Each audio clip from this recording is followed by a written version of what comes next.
সাবেক president Donald Trump বলেছেন white house এবং জাস্টিস ডিপার্টমেন্টের যোগসাজশে তার বিরুদ্ধে রায় দেওয়া হয়েছে। দোষী সাব্যস্ত হওয়ার পর প্রথমবারের মতো নিউ জার্সির ইউএফসি ফাইটিং স্টেডিয়ামে জনসম্মুখে হাজির হয়ে তিনি এই অভিযোগ করেন। ট্রাম্পের বিরুদ্ধে হাসমানি মামলার রায় নিয়ে কংগ্রেস থেকে শুরু করে দেশের বিভিন্ন মহলে বিতর্ক চলছে। সিবিএস নিউজের জরিপ অনুযায়ী দেশের ৫৭% ভোটার ট্রাম্পকে দোষী সাব্যস্ত করাকে যথার্থ মনে করছেন। অন্যদিকে ৪৩% ভোটার মনে করছেন সাবেক প্রেসিডেন্টের সাথে অন্যায় হয়েছে। বিভিন্ন সময়ে টিকটক নিষিদ্ধে সরব হলেও সাবেক প্রেসিডেন্ট ডোনাল্ড ট্রাম্প জনপ্রিয় ভিডিও শেয়ারিং অ্যাপে যোগ দিয়েছেন। টিকটকে অ্যাকাউন্ট খোলার পরদিনই নিউ জার্সির নিউ ইয়র্কে একটি ইউএফসি ফাইটিং ম্যাচ দেখতে যান ট্রাম্প। এরই মধ্যে ইউএফসি ম্যাচ থেকে ধারণ করা একটি ভিডিও টিকটকে আপলোড করেছেন তিনি। নিউ ইয়র্কের ইউএফসি স্টেডিয়ামে বিপুল দর্শকদের সামনে তারকা ইউএফসি খেলোয়াড় শন স্ট্রিকল্যান্ড ট্রাম্পকে স্বাগত জানান। সাবেক প্রেসিডেন্টের বিরুদ্ধে ষড়যন্ত্র চলছে জানিয়ে ট্রাম্পের সাথে সেলফি তোলেন এই তারকা।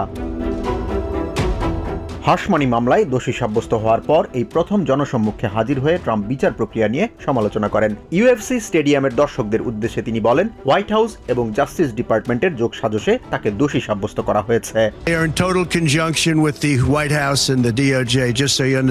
ডেলওয়্যারে ছুটি কাটানোর আগে প্রেসিডেন্ট বাইডেন ট্রাম্পের বক্তব্যকে ভয়ানক এবং হাস্যকর বলে সমালোচনা করেন। তিনি জানান, জাস্টিস ডিপার্টমেন্টকে প্রশ্নবিদ্ধ করা ভয়ানক এবং কাণ্ডজ্ঞানহীন আচরণ।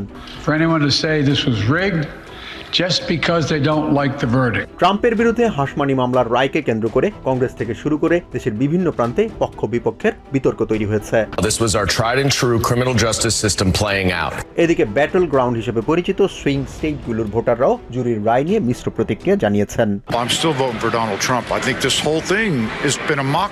ম্যানহাটনের জুরি সদস্যদের ধন্যবাদ জানিয়ে ডেমোক্রেটিক কংগ্রেসওম্যান জেসমিন ক্রকেট বলেন, বিজ্ঞ বিচারকরা জানান দিয়েছেন আইনের সামনে কেউ ক্ষমতাবান নন। বিচারকদের নিরাপত্তা নিশ্চিত করতে ট্রাম্পের কারাদণ্ড হওয়া উচিত বলেও জানান তিনি।